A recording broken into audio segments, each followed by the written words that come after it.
Augustine campus, but Trinidad and Tobago. So that when we actually saw construction in progress, I assure you, that was happiness. It was a dream about to be fulfilled, and now I'm about to leave myself. I can say I have seen it while I was there. SPEC is a wonderful site for all sport-loving people. And I think if I were to admit that if I were designing, I would never have gone as elaborate as this. But then the vision of the person behind it has made a difference. It is now far more useful to the university. It's not only sport, it's education. And we must remember, we are a university. In fact, I would say, now that we have a facility like this, we are a university. But beyond the brick and stone is a building which will enable sport and multidisciplinary programs to thrive, so that the profound talent of our Caribbean athletes can be developed. Director of Sport and Physical Education at the University campus, Dr. Ivor Glodon, has developed a holistic, highly innovative sport and physical education program. The UWI, over 20 years ago, through Principal Max Richards, the then Principal Max Richards and others, decided that they wanted to have a sports program and they wanted to have a center. At the same time, there was me, international hockey player, frustrated over the notion that people didn't really understand what was necessary, we didn't have the scientific background, deciding to go abroad and study this thing and come back and change the course of sport and physical education in the Caribbean region. So while we were developing the idea of a center and while we were moving towards building this facility, quietly in the background we were developing academic programs to support what we needed to be doing in here. And so we have a certificate in the art and science of coaching. We have a degree in education with a minor in coaching. We have a degree in sport management. We are working currently on a master's degree in sport management. And from September, we'll have a degree in sports sciences and a diploma in sports medicine for medical doctors. For more than 2 decades, Dr. Glodon has had this vision.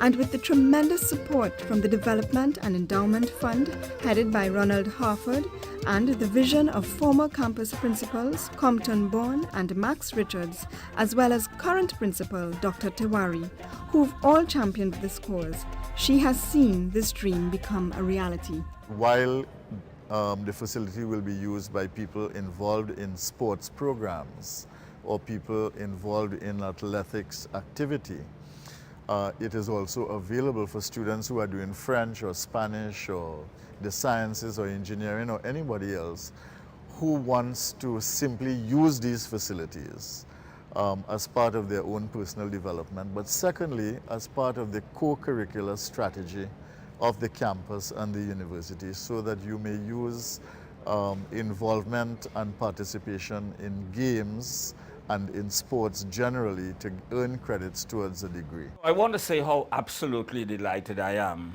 that this project has come to a successful fruition, and I think our tributes and appreciation have to go to my 2 successors, Dr. Compton Bourne and Pro Vice Chancellor Tewari. They have both picked up the ball and ran with it. Also, we must express our appreciation to the astute chairman of the Development and Endowment Fund Committee, Messrs.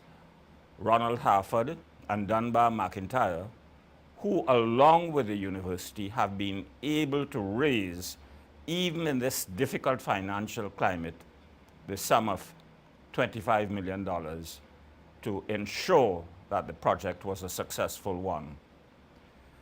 And in passing, I ought to congratulate the staff for the use that they have already been putting the facility to. They have used the facility as a base for the mounting of a number of very strong academic programs at the degree level. And of course, we wish them extremely well in the future. With a diligent, well-trained team of professionals, including gym attendant Carlton Samuel, Well-known West Indies cricketer and the centre's facility manager, Colin Croft, sports clerk Jessie Blackman, and administrative assistants Wanda Babb and Pamela De Silva, SPEC is destined to set the standard of excellence locally and globally. With the continued support of the students and the Guild, this team will ensure that the programs and coaching sessions and intercampus games are of superior quality.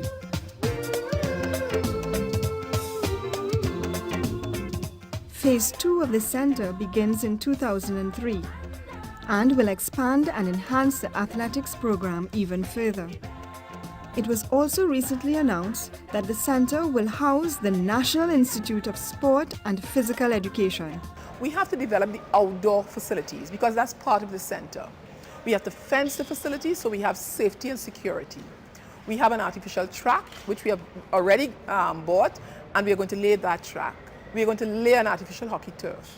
We are going to develop the cricket facility. We want to have a pavilion, and we want to have outdoor nets.